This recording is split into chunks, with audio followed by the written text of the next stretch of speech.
Good morning, good afternoon to each and every one of you. We're going to give everyone 10, 15 seconds or so to file into the quote unquote room. I know we had a lot of folks who registered for this event, a lot of great interest in it. So happy to see that. Again, this is AMAC 360. This is our monthly virtual roundtable where we gather some industry subject matter experts to tackle a certain topic. And today we have three unbelievable folks, professionals in the industry who are going to be great with providing some background and information on their Small Business Academy programs. So let's just give people a few minutes because the room is filling up. This is great to see. Welcome, welcome. Oh, hello, Susan Van Brackle from the Port Authority, from the New York area. Okay, so we're going to go ahead and get started. Um, my name is Ramon Lowe. I'm the Director of Membership and Industry Engagement for the Airport Minority Advisory Council. As I mentioned earlier, this is AMAC 360. We hold these each month, and this is our virtual roundtable where we gather, subject matter experts from the industry, really, to tackle a specific topic. And before I get into what that topic is and our esteemed guests, I do want to give a couple of housekeeping announcements. First and foremost, if you are a member of AMAC, and I can't imagine why you wouldn't be if you're on here, but if you're a member of AMAC, just want to let you know that we will begin our trade board elections. So if you are a registered member with AMAC, either individual, business, corporate, or airport, you will probably in the next coming days be sent a ballot to vote on some of the open positions within AMAC. There's a director at large, secretary, the Northwest Regional, Central Region, and the Northeast region are all up at the moment. We have a slate that's been approved by the board, and so we will be sending that slate out for your votes in the coming days. So please keep an eye out for that. The second thing is that and I don't know if you weren't aware, but we have this annual conference that brings together about 1,500 people within the industry. And that conference, the annual AMAC Airport Business Conference, is taking place June 28th and July 2nd.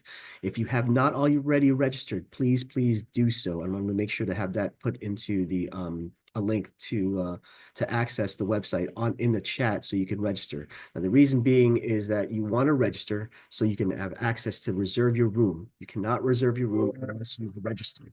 So once you do that, once you do register, you'll then be able to go ahead and reserve your room. And I will say that rooms right now, hotel rooms are going very, very quickly.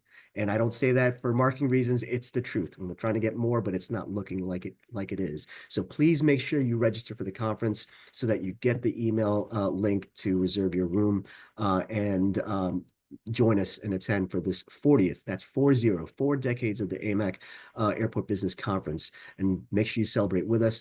I will tease this because if you came to AMAC, our annual conference last year in Nashville, not only did we have unbelievable networking and unbelievable conversations and topics on the agenda, but we had a lot of, shall I say, celebrities, notable folks who attended. So we're looking to do the same this year. Think New Orleans and who's there as we're kind of nailing those people down. We'll just say, we'll make you say, ah. Anyway, with that out the way, I do want to introduce our panel for today for AMAC 360. We'll start with Miss Amber Meshack. She is the Director of Business, Jobs, and Social Responsibility for Los Angeles World Airports. I want to also introduce Suzette Bathurst-Taylor. She is the Program Director of Business Diversity Aviation for the Port Authority of New York and New Jersey. And last but certainly not least is Scott Knight, the Senior Director of Concessions for Atlanta Hartsfield-Jackson International Airport. So, ladies and gentlemen, thank you so much for taking time to speak with me today. Certainly. Excellent. Thank you for including us. No, happy to have you guys on, and this is really exciting. So the topic for today really is, and we've seen this across the industry, at least I have, or have noticed, and I see some of the folks that are in the chat, that are in the room for this event, have participated in these programs. And I'm just going to call it the small business academies or accelerator programs that many airports have been hosting. And from what I've seen, like what Scott, Suzette, and Amber have been doing, it's almost, I'll just say like let's say 10 to 11, 12 week sprint for all things of doing business in an airport, and really prepping folks to get into this wonderful industry. So what I want to do is really focus on really the why of why these programs you guys have developed, and looking really into how can we build upon them by taking what we've learned from maybe others, et cetera. So I guess the first thing is kind of what I just asked right now. Why would you want, why would someone want to be in an airport? Let's just start there. And and Amber's gonna love me doing this, but I'm gonna lead off with Amber. Why would someone want to be in an airport? Just right off the top. Well, I think it's like who was it? Was it Jesse James, one of the bank robbers? They said, "Why do you rob a bank?" He's like, "Because that's where the money is." So I think that, um, especially depending on, where your airport is in its development cycle, there's lots of opportunity and lots of money to be made.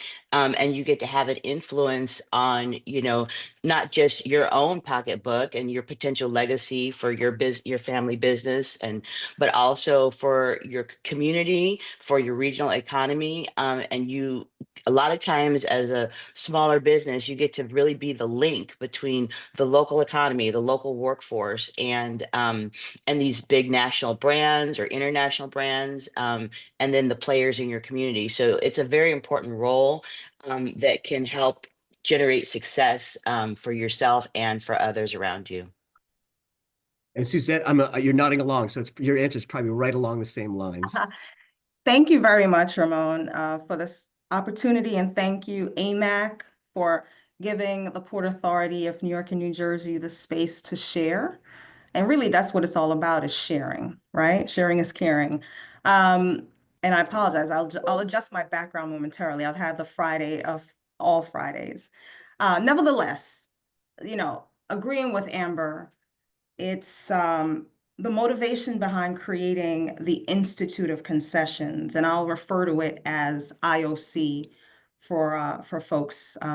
That's our acronym and our brand, the IOC, was really motivated from the very top. Our executive director, Rick Cotton, is extremely overarchingly supportive of ensuring that small businesses, inclusive of our diverse business network, are weaved into the fabric of the business that the Port Authority does in moving the region forward, which is our mission. And so the motivation around creating the Institute of Concessions, aka IOC, was with that in mind. How can we create a program that allows the small businesses to win, the Port Authority to win, and our airport concession managers and our airport professionals to win? And that's what this program does.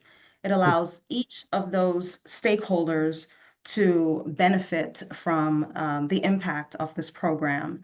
And so in reading a study that was done some time ago by the National Academies of Science, that's what motivated myself, in collaboration with Rick Cotton and others, to formulate the IOC. Scott, I let the ladies go first because they do all the great minds, so I'll let you piggyback off of what maybe they had to say. It's a great answer for both of them. Here's the thing that's really kind of unique in Atlanta. We have access to millions. So if you were going to go fishing, you want to go where the fish are, and you want to actually be catching instead of just throwing in a hook.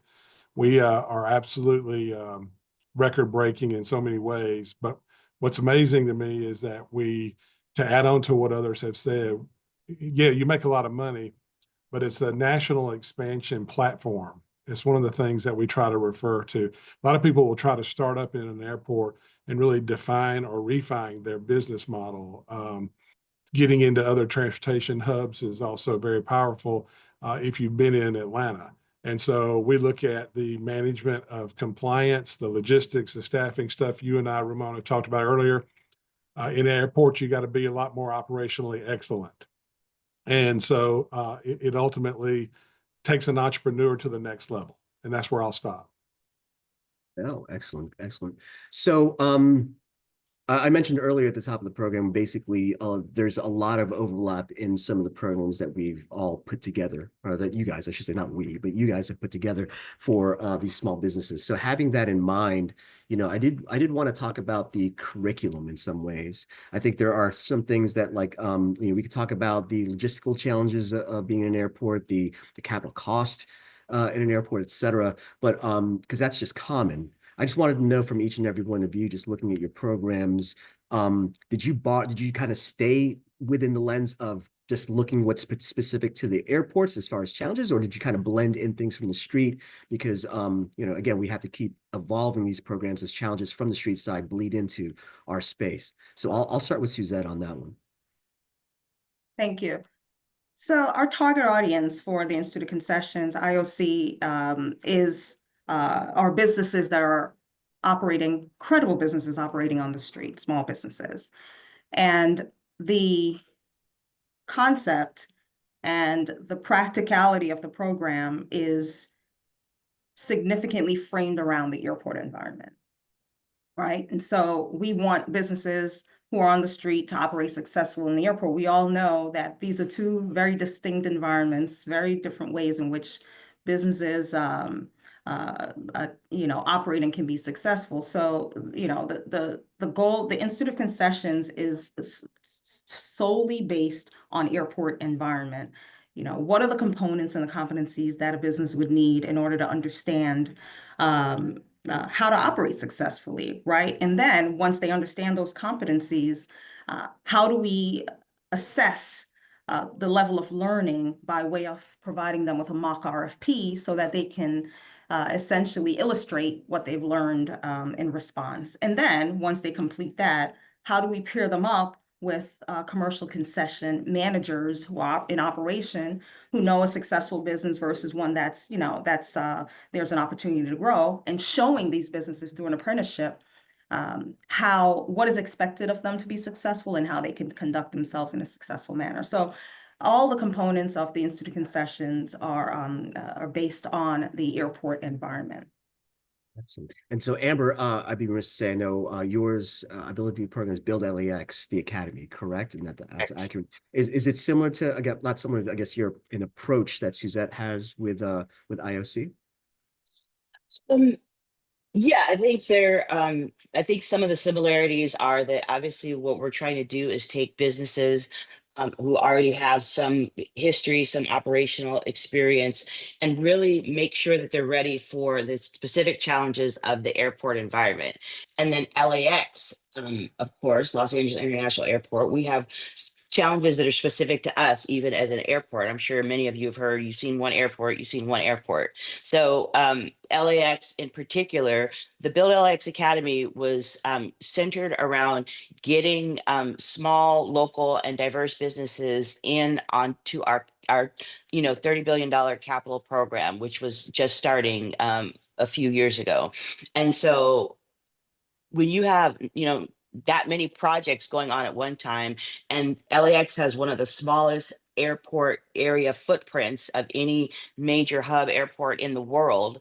And so there's a lot of intricacies on how to operate to be effective with our construction and design guidelines, to be compatible with all of the other projects that are working at the same time, and to just understand and meet security and operational needs of the airport.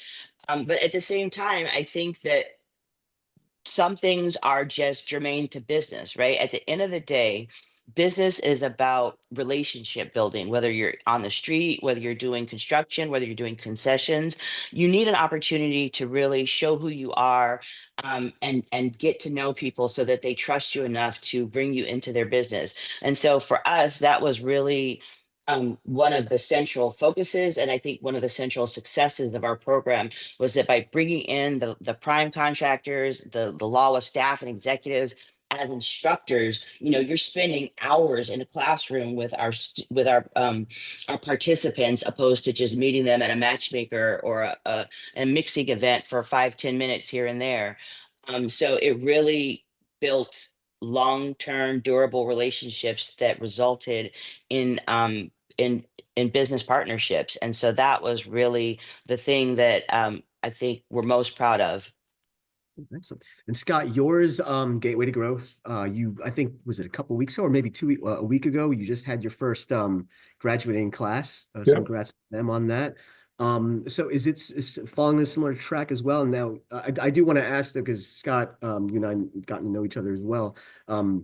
You have your background from an operator standpoint, and now obviously on the landlord side as well.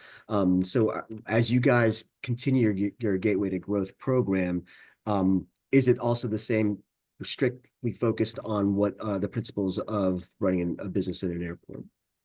Well, the platform is absolutely about how to manage access to the airport through a solicitation. And I love Suzanne's comment about the reference to the giving them a mock RFP. Suzette, really excellent. The rationale behind that kind of hands-on training is why we separated our program into two parts. We spent the entire 17 months building the education program.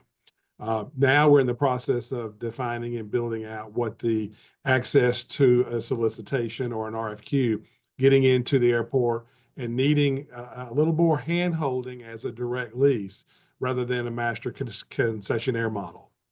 And so with the platform is absolutely about Atlanta Airport, what the real deal is, what you're walking into, and what the obstacles or barriers would be.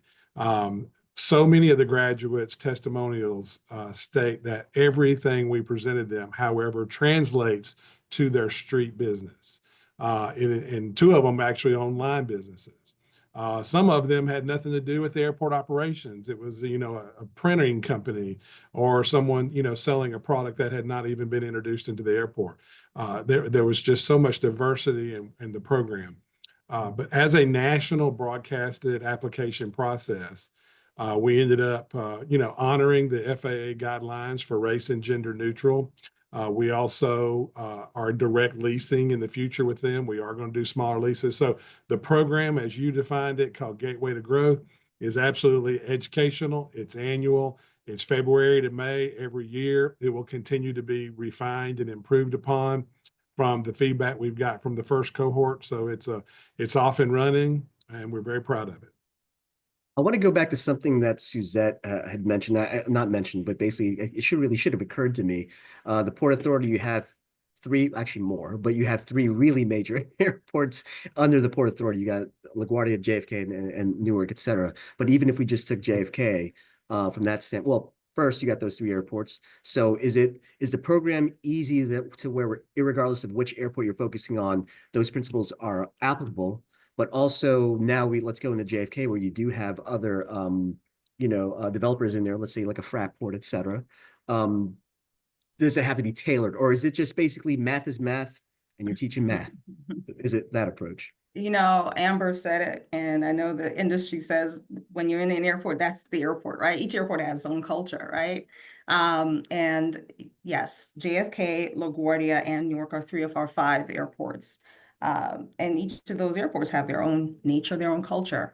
What resonated with me that Amber said also earlier was it's about building relationship.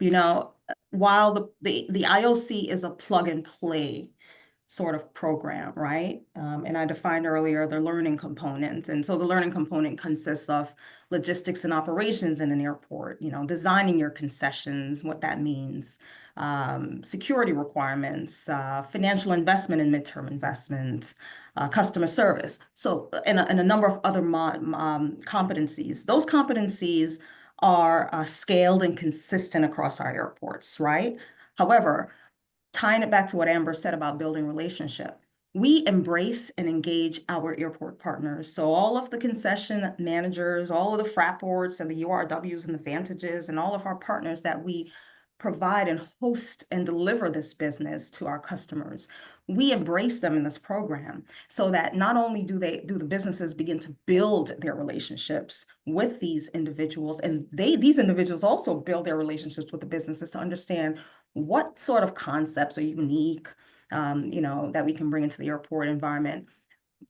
And building that relationship when it's time for the graduates of IOC to solicit for an opportunity, they would have already built a relationship with these partners, and they would have already shared their concepts with these partners. And so they would have understood what the needs and the nature for those partners are per airport. And so building relationship is key. And I love it when Amber said that. It resonated with me entirely. And it helps the businesses who go through IOC understand what the needs are per airport, per concession manager, per prime, and so on and so forth. And, responding to the need and really helping us to create a sense of place in our airports. Excellent. For this next question, I'm going to start off with Scott, because I know you guys you have recency bias, right? Just it's fresh in your memory with regards to your initial cohort. How important was it, or is it really, to have kind of like something in the end, right? You go through this whole sprint of learning, et cetera, and then, there is an opportunity to actually apply what you learned, as opposed to, okay, well, let's just wait for the next round of any RFPs to be distributed to then see. I think each of you have probably a component of that, but just really talk about the importance of having at least going through the 10, 11, however many weeks of this, and then, you know what, now I can apply what I've learned and actually bid on a space or spaces, et cetera. All right. Certainly, I want y'all to realize and can compare this to hiring an employee. You can spend a lot of time listening to the employee talk about experience outside of what they're going to actually be doing, or you can ask them hard questions. And so Gateway to Growth really kind of asked the hard questions. It kind of demonstrated that this was not going to be easy, that you can get into emotional and physical burnout inside the airport. And I think what's a powerful statement there is, you have to well-define people who are not familiar with concessions and not working in an airport, that this is not like operating in a mall. And you've got to really help differentiate what the supply chain challenges are. And then you got to go a step further and explain, in our case, the pricing, compliance. And while we spend a lot of time talking through that challenge, there's another challenge ahead of the curve, and that's going through a solicitation, where you could have 25 people bid on 3 spaces, and your feelings and your emotional investment and your cost of the proposal can actually, deflate you as an entrepreneur if you don't get chosen. And you learn from those. And as you are in AMAC and as you're meeting and networking with other people who have incredible life stories, it is a constant reminder that all the education will absolutely prepare you, but you have to deliver. And so our lesson early on into the program was, if we can deconstruct the unknowns and give all of the small businesses who go through the program an opportunity to really kind of advance, or a fighting chance, I'll say that, a fighting chance with tools and insight and the relationships. Suzette again brought up a minute ago, relationships as well. And I want to trigger on that. Through Gateway to Growth, we kept bringing in current concessionaires to be on panels. Every Friday at 3 o'clock, we would have an hour and a half conversation with people so that they could get real questions that came from the training and the education part, and then how to apply it. And so when you put all of those pieces together and you kind of touch the small business owner in multiple ways of awareness, as well as digesting the information that they were just presented, because as you know, some people don't understand the terminology in the airport. And so they've really got a mental readiness, and then they recognize the value of a team before they step into the space. And Amber, for you, how important is it to have that, again, that carrot at the end of that stick? So as Scott mentioned, you've gone through the sprint, and now, you can get to apply what you've learned. Yeah, for us, first of all, I think people may be just sensing it because of, just the camaraderie on the call. But, Suzette's been a great resource for me, and I've tried to be a resource for her. And so as we're revamping, so the initial Build LAX Academy, I think, was kind of our proof of concept and lessons learned. And then I'm looking around the country at folks like Scott and Suzette to try to integrate some of the things that they're doing. So as we revamp, we're definitely going to build in some sort of a proposal or RFP key type of component. But our hands-on focus for, again, ours was construction focused opposed to concession focused. So our hands-on component was making sure that the partners in our cohort were getting pre-qualified with our main prime contractors. And that is a very, it's a heavy lift, but it's super important. Like once you're into kind of the supply chain, the vendor pool of key big, again, national, international construction companies, we're talking about Fluor, Balfour Beatty, we're talking about PCL, Turner, Hensel Phelps. These people were getting pre-qualified with them. So that meant that as packages were coming out through these larger contractors, they were deemed ready to participate. So that was very important. We also talked to them about a specific program that we had set up alongside on the building on the platform of our bonding assistance program, which was a construction finance a contract finance assistance program, so that if they got a contract or a subcontract, we could pre-qualify them for operational loans, so to really help address that cash crunch when you're first mobilizing on your project, or in the event once the project is underway, if there are any payment delays. So that was critical to kind of give them practical tools throughout, and again build those practical relationships, but also that pre-qualification was huge once they came out of it. Suzette, same thing. I know you and Amber speak, obviously, so. Indeed. And I look forward to building my relationship with you, Scott. So I would love to hear more about this, and, feel free to reach out. We could talk. Thank you. Yeah, Yeah, definitely. And I want to take a moment to call out a couple of my colleagues from the Port Authority who've joined today. I appreciate your attendance and support. So I just want to give a moment for that. You know, small businesses in any environment, I think key to success is having the opportunity to partnership, right? There is strength in numbers. A key value that was intentionally and strategically defined for the IOC was that we wanted the businesses to have in-person sessions. What we've noticed in these in-person sessions is the opportunity for businesses to engage with each other, right? In the commercial concession space, you have creativity. You have folks that are partnering, teaming to create joint ventures, small businesses, that is, to create something even greater. You have businesses who want to be equity partners on a particular concept. And there are a couple of carrots that we have within the IOC. And that's one of them, is the ability for business. We put businesses together in sort of joint venture and strategic teaming so that they can come together and create a unique concept. And that unique concept is what they bring to the table when they respond to the RFP. And the response to the RFP is not only in writing, but it's a capstone presentation to a panel of reviewers who give feedback. And these reviewers are typically from the airport environment. That's one carrot. The primary carrot is after they complete the IOC, after they graduate from the IOC, which would be to cover all three components I described, is to solicit or respond to concessions opportunities that are set aside by our airport operators for graduates of the Institute of Concessions to compete for. And we've had great impact where many of our businesses, we've trained about 46 businesses to date. We're hosting our 4th cohort coming fall this year. And we've had a significant amount of those businesses already placed in concessions or have been awarded concessions opportunities at JFK, which we're hosting a $19+ billion redevelopment there.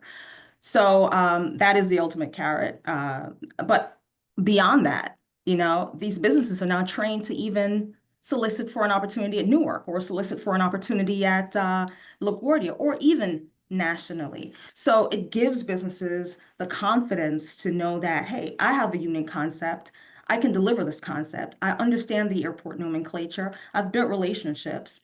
I'm going to now attend AMAC. I'm going to be attending all of these conferences so I can start to build my network and build partnership opportunities so I can go after, opportunities beyond the New York, New Jersey region.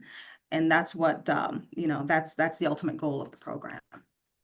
I want to go back to something that Amber mentioned for you, Amber. You said we've been talking about concessions, and unfortunately, when I think concessions, I'm always thinking food, retail, and services, right? So we have a lot of great companies in that way who provide food, retail, and then we can talk about passenger services, things like maybe like a Gameway, et cetera.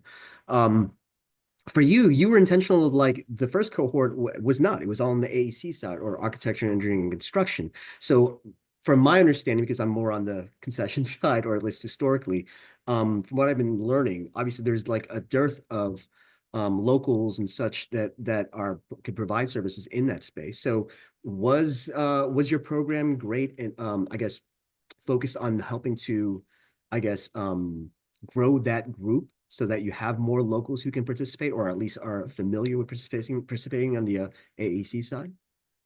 Absolutely. I mean, it was really, like I said, I think one thing that we probably is implied that with all of our programs is that our training programs are built in alignment with the needs of the airport, right? If you have major concession offerings that you know you're having that you're preparing for, then of course your training is going to be on building folks that are ready to take advantage of that opportunity. As I mentioned, the Build LX Academy was first launched basically alongside the Landside Access Modernization Program, which is our $6 billion program to build an automated people mover and create regional connectivity to our metro system, and also consolidated rent-a-car center and so on and so forth. And so we had a lot of pressure to ensure that these programs got delivered on time and at high quality, and that they also generated economic impact for our communities. So we had to tap into the resources that were there. And LAX is a challenging airport to work at. I mean, no doubt. And as my colleagues on the call have mentioned, you're not excuse me, you're not sugarcoating what that is, but you're making sure that your program is tailored, again, to the needs of the airport, to the challenges of your airport, and to making connectivity with what the actual opportunities are. And so for us, we're still seeing what's great about us is like, because the program that I'm referencing, we have a little more time that we've seen over years. Within the first year or two, maybe about 3 people had contracts. Since then, about over half the cohort has gotten a contract, and a couple of them have gone on to grow their businesses. One of our participants ended up having being the beneficiary of the largest bond assistance transaction that we ever did, so that he could basically hit a $10 million bond. I mean, he went from having a $500,000 contract to a $10 million contract at the end. And similarly, one of our initial cohort participants had never worked on an LAX project, and now her company is doing, huge business annually. She's grown, and she's a regional contractor. And so we're very proud of those outcomes. And it was because they were tied to real opportunities.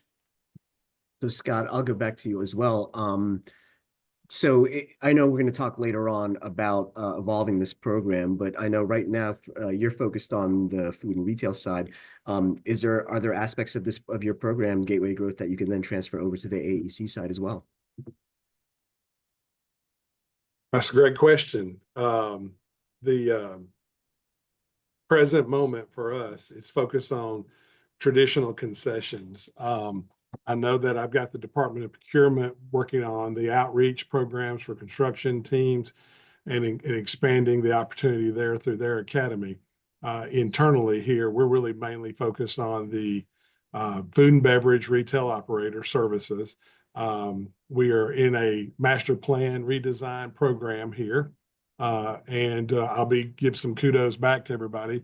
We've tried to work with Denver, LAX, and Seattle on really kind of allowing our team to come out and visit and explore how to really evolve the program. So I'm not going to tell you we're got it all figured out, but based on our volume, the leadership support that we've got, and the city's commitment to the program, because Atlanta was really built on the back of small businesses, and we have a true legacy of success of our ACDBE program here. We just want to continue that and give access to the smaller vendors that are on the street. Is that same for you? I know it's Institute of Concessions as well, like Scott, but is there going to be, I guess, another iteration of IOC? Great question. Right I now, didn't we're mean to put you on the spot. That wasn't No, my. no. I think I think I can answer that. Thanks, Ramon. The Institute of Concessions right now, we launched the program in 2023. Now we're going toward our fourth cohort, and IOC in this iteration is it's aligned with the JFK redevelopment, given the size and the magnitude of the redevelopment. As I mentioned, IOC is a plug and play. We anticipate hosting the program across our other facilities within aviation. Beyond that, there is capacity to expand within other departments that host concessions, right? That's the beauty of the ability to plug and play this program. So with respect to, the nature of building capacity for contractors, right? The IOC is germane to concessions. We do at the Port Authority have designated programs that support and target building the capacity of our contractors and our workforce. And we also, our partners are committed to hosting their own sort of outreach and, capacity building programs to facilitate that. But this, again, IOC is really solely germane to concessions. I do want to mention that another most recent announcement for folks on the line and for you to know, Ramon, and other airports is New York State has partnered with the Port Authority in that their Division of Small Business and Development announced the Airport Concession Disadvantaged Business Enterprise Fund. And this fund is a $50 million ACDBE fund, providing certified ACDBEs seeking concessions opportunities or even awarded concessions opportunities at any of our facilities. Sorry, not any, just JFK and LaGuardia. This is New York State, with the ability to apply for this fund. So that's another, carrot that we have. And we know that that's the big elephant in the room, is to identify nominally priced capital so that you can, host and operate your concession. So it's a wonderful win. It's a wonderful opportunity. We're, again, committed to small business growth. And, we're providing all the dynamics. New York State has partnered with lenders, including Greater Jamaica Development Corp. And I could drop this in the chat for you, Lendistry, and the Upper Manhattan Empowerment Zone. So, that's a great benefit, I think, for our concessions to take advantage of the nominally priced financing, to learn about how to operate, to win the opportunity, and to operate it. Yeah, that's great. Definitely, yeah. No, I have only like a few questions left, but it does focus or piggyback off something you just said. Looking at your programs, I know you probably have had some time. Hopefully, you've had some time to kind of do like a debrief or post-mortem on what went right, wrong, et cetera, because we're always looking to improve upon them. Is there something, maybe it's a specific topic, let's say? I think the approach is solid. You get subject matter experts on these topics, et cetera, but is there maybe a topic that you guys might want to add that's emerging, outside of the airports that we should really be mindful of? And I'm just going to say this right now. Obviously, there's artificial intelligence and machine learning is the biggest thing out there. But are there others that that you're considering, or basically, listen, it's still access to capital and operating, et cetera? So I'll start with you, Suzette, on that. Yeah, thank you. I think there's always room for growth, right? And what we do within IOC is after every cohort, we debrief as a group, and we also invite our commercial concession partners to chime in and give their input on what was good and what was bad and what was ugly. And so we take, and we also issue surveys to the graduates to get their feedback. And then we take all this, mix it all together and, put it back in the program so we can improve. I think areas of opportunity on a high level include, okay, now that you've signed the term sheet, what do you do? Not in so many words, but there's an opportunity for that to happen. And for us to provide the elements and the mechanics to hosting, your essentially executing your term sheet. I think beyond that, we have also heard from some of the awarded businesses um, uh, who have not started operation yet, that they want to understand, really how to operate their concessions. So that's interesting because we are always targeting the businesses who want to be awarded, right? Who are on street side, but businesses who are in operation and have been awarded a concession opportunity. They're saying, hey, I want to know what's going on in IOC because I need to have all of the pieces and the ducks in a row. I mean, apart from that, I don't know that we've identified any other areas, but we're always, like I said, looking to do so. And I want to learn from my partners here as well. Scott, how about you? I know it should still be fresh in your mind. It is. There's no doubt about it. I will tell you, we're not taking our cohort down an AI, path. It's really about back to basics before they start really becoming so innovative that they forget about guest experience and how to design a kitchen. With time and motion studies. So I want to go back to Suzette's comment, the financial acumen of the foundation for us. There is an amazing gap from an entrepreneur to what the real numbers are going to look like, the access to capital. What is the success rate of a small business in this airport? It's not something I could actually define. You could have a 2-year agreement and do just great. But if you had a 10-year agreement, you probably could have suffered incredible economic impact. We don't want that for a small business. So they also don't necessarily know how to scale.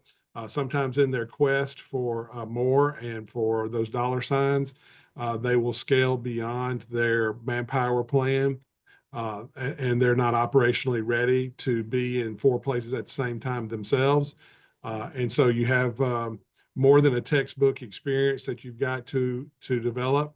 And so part of our program, when we launched the actual direct leasing model here in Atlanta for small businesses, those are going to be shorter leases. And we're going to spend a lot of time with dedicated resources. We don't have a giant fund, as Suzette just really kind of announced. We're still in the infancy stage of how to take the space, be able to be here at 4:30 in the morning and be able to be here until midnight to really manage the movement of passengers. Last but not least, one of the things we will add to the next step is the importance of the POS and pricing model. We are street plus 15 here. A lot of individuals think that is a gravy train. It's really more about cost recovery, and in these heavy inflationary periods, it's also not enough. So we have a lot of work to do between now and next February on how to support concessionaires in volatile times. Amber? Yeah, I think that what I really came here to say, and I think that's consistent with all of our presenters here, is that what's super important is really the process, right? It's about engaging all the stakeholders, getting the feedback, right? Getting the feedback of the participants and then also the businesses with whom they're trying to form relationships, and making sure that your program is reflecting and staying up to date with the real world demands. So I'll give an example. One of the I'll never forget one of the classes that kind of everything, every class, every piece of our curriculum was based on, real world stuff. But there was one specific example that we talked about around labor compliance, was that at the time we had a requirement that there were actually two separate systems that our small contractors had to enter labor compliance data into, because they weren't talking to each other. So just like that we ended up talking for about an hour about, okay, wait, you're telling me I have to enter my, prevailing wage data on two different systems, and it was just kind of like a real eye opener. And so those kinds of conversations end up leading to, I think, real insight. And so as we continue, I think the process that we use to set up the Builder Lakes Academy, especially with the input of folks like Suzette and Scott, we can easily take that same process and apply it to concessions. But obviously then the content is concession focused, and we also want to do it for not construction, non professional services. So in the IT realm, we have a lot of small contractors that need, tailored guidance. So I think it's really about, listening to the large primes, getting their feedback, listening to the small participants, and then paying attention to what's actually happening at your airport and in your market, and making sure to constantly be updating the conversations around that, to keep it fresh. So I think that is the overarching approach. Oh, and also I do want to acknowledge and lift up my great colleagues on our business jobs and social responsibility team who are here on the call. And that's Cannell Arsenault, my operations manager, and Lila Rad, our business relations manager. So thank you for being here, and just a reminder that everything we do is always a team sport. So. Of course. I like the collaboration. Again, I've been in this industry for almost 20 years, actually about 20 years now. And it's always been, I love the conversations that airports typically have. I think they're having more and more in the last decade or so, obviously pre and then post-pandemic, which is great to see on that. So my last question isn't really one question, it's really two questions, and I want to give you guys an opportunity to address it. So it'll be a little fun, nothing as serious as what we've been discussing. So would love for you to share both like a what I want to say, a truth-telling moment. I think Scott and I have been talking about this, not sugarcoating things. This is the bad and the ugly of this business. We don't want you coming in thinking it one thing, right? So a truth-telling moment that you had to share with someone, or maybe that you've heard, witnessed, etc., during your program, but also maybe a nice, beautiful sunshine surprise that came out of your program. And I'll start with you, Amber. So I think I kind of just gave that example. Just, we didn't set up a class to specifically talk about, hey, you have these two different compliance systems that you have to, submit on. But just like that conversation ended up being really like, wow, like thinking about, okay, the level of labor, back office, support you really need, how tight your operations have to be, what the consequences are if you're not compliant with our project labor agreement or with prevailing wages, if you inadvertently make an error, that was like a real, I think, moment of truth telling. But again, I think everyone appreciated it, and it really prepared them. That ended up being just an example. It kind of, I think, opened their eyes to like, oh, I'm going to have to be ready for anything to happen in the field. Like, it's not going to just be, paint by numbers, right? And then I think what that led to, again, was people who were much more prepared to engage with the primes and with, whoever they were subcontracted to immediately address problems as they came up, to ask questions, to not be intimidated, to be like, hey, I don't know how this works. This is what I understand. Like, can you provide guidance? And ultimately, what nobody knows everything, right? Again, everything that we do is a team effort. And so the people who are willing to get in there and engage as a team, communicate, those are the people whose trajectory led to success, and they're still growing.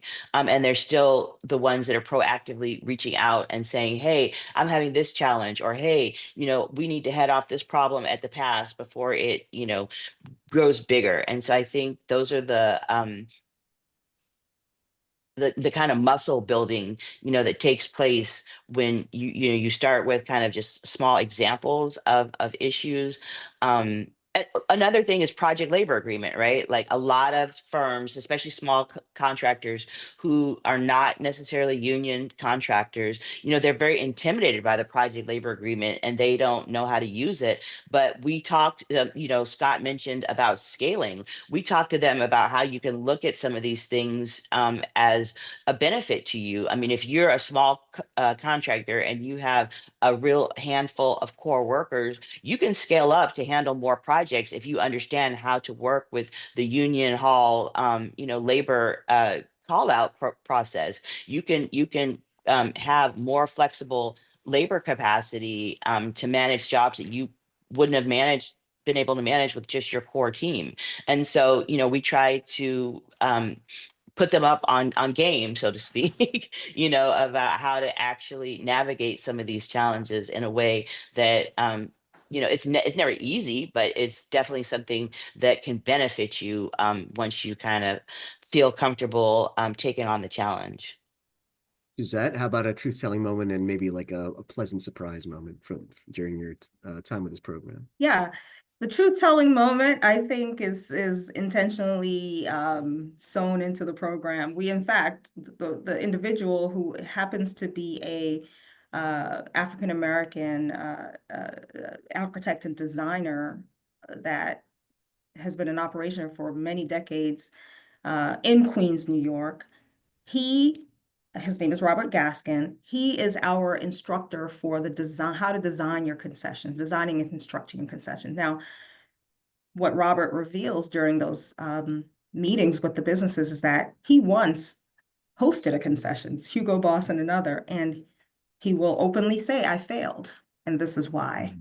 And so, like I said, it's intentionally sewn into the program where, what we're doing with these small businesses is giving them the real deal. And then they can walk away and say, hey, am I ready for this now? Am I ready for this later? If so, when or not? Right. So we give the truth from the very beginning, and we share experiences, and we do so through our instruction. We do so through our concession managers and so on and so forth. Pleasant surprise, that you got me there. Well, a pleasant surprise was our first cohort, which we hosted in September of 2023, where we had 157 businesses apply, of which we selected 15 businesses, majority food and beverage. At the end of that session, the graduates, 5 of the 15 graduates, formed a joint venture partnership along with an ACDBE to respond to a significantly sized opportunity. And I thought that was pretty unique in the way in which they did that. That wasn't covered in our course, but it was a pleasant surprise because, again, the importance of being there in person and engaging in person and really having that relationship and building a relationship created the opportunity for this pleasant surprise to happen. And they're actually taking that joint venture to higher heights by also seeking larger opportunities at one of our significant partners, New Terminal One. So that's what I have to share now. Thank you. Excellent. And Scott, you're the last one. And just as some little bit of background, I tapped Scott in to help us out with our an informational webinar for our One Way to Success program. That's our business pitch program that we are actually running as of this recording, depending on when you're viewing it. There's one in St. Louis and one in Baton Rouge, and Scott was kind enough to kind of jump in. And this is what inspired it, Scott, just a little bit of truth telling. And we went through a number of hard truths that people might not be aware of the airport space, but maybe if you could share one of each, like the hard truth and maybe a pleasant surprise. Well, the hard truth, there's more than one. Let me start by saying, just because you attended and graduated from our program didn't guarantee you a lease inside the airport. That really kind of set some people back. But when it comes to actually operating in the airport, one of the hard truths is, not really understanding the distribution model and understanding of that. If you decide you're going to sell a product to a concessionaire or a prime, if you're going to be an operating concessionaire here, it's 24/7. You're going to get your butt kicked. And the reality is you're not going to bring any product in here when there's an airplane out at the gate, loading and boarding and moving. So it is a very big ballet out here of movement of people and product. And I love, LAX's comment about the size of the footprint of the airport. We are constantly challenged with space. I'll lead into that and recognize that even though we're 4,700 acres, and I guess, Amber, I have no idea how big LAX is, but of the 4 million square feet of space in this airport, it's like 920,000 is just for concessions and support storage space.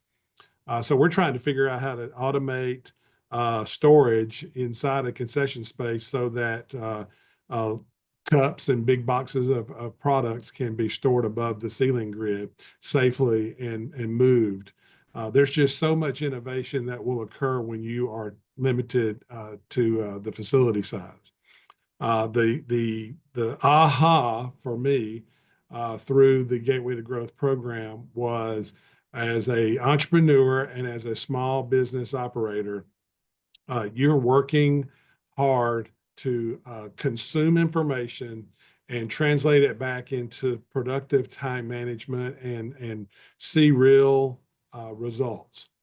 In the Gateway to Growth program, that came out during one of our panel discussions when a individual who is distributing coffee and wanting to get more local coffee into the airport actually had a panel discussion member, a very strong member of our community here say, I've already approved for your product to be sold in all of my restaurants. And here come the tears. And it is just an aha when you pause and you realize that through these programs, Suzette, you nailed it. We are changing people's lives. And that is why we're here. Excellent. Well, thank you so much for that. I do want to thank our panelists, Scott, Amber, and Suzette for taking time today. I want to thank everyone here who, in the audience who is taking time to listen to what our subject matter experts have had to share. Just calling out, it's great to see that there's a lot of familiar names and faces. I did drop in faces, a lot of familiar names in the room. If you are a member or not yet a member, please make sure you sign up. Also want to give a shout out to some of the folks in there that I see that are our board members, Sean A. Carter of Raleigh-Durham and Michael Washington, who is our Western Regional Director. And as well as I see Estella Toledo, who's recently elected to our Los Angeles chapter. So anyway, with that, I want to thank everyone for joining us here. Please make sure you register for the conference. Time is running short. It'll be here before you know it, and you want to make sure you register to get your hotel rooms. So with that, thank you everyone once again, and have a great and safe weekend. Take care, everyone. Thank you all. Bye-bye. Thanks, Ron. Thanks, guys. Thank you. Bye-bye.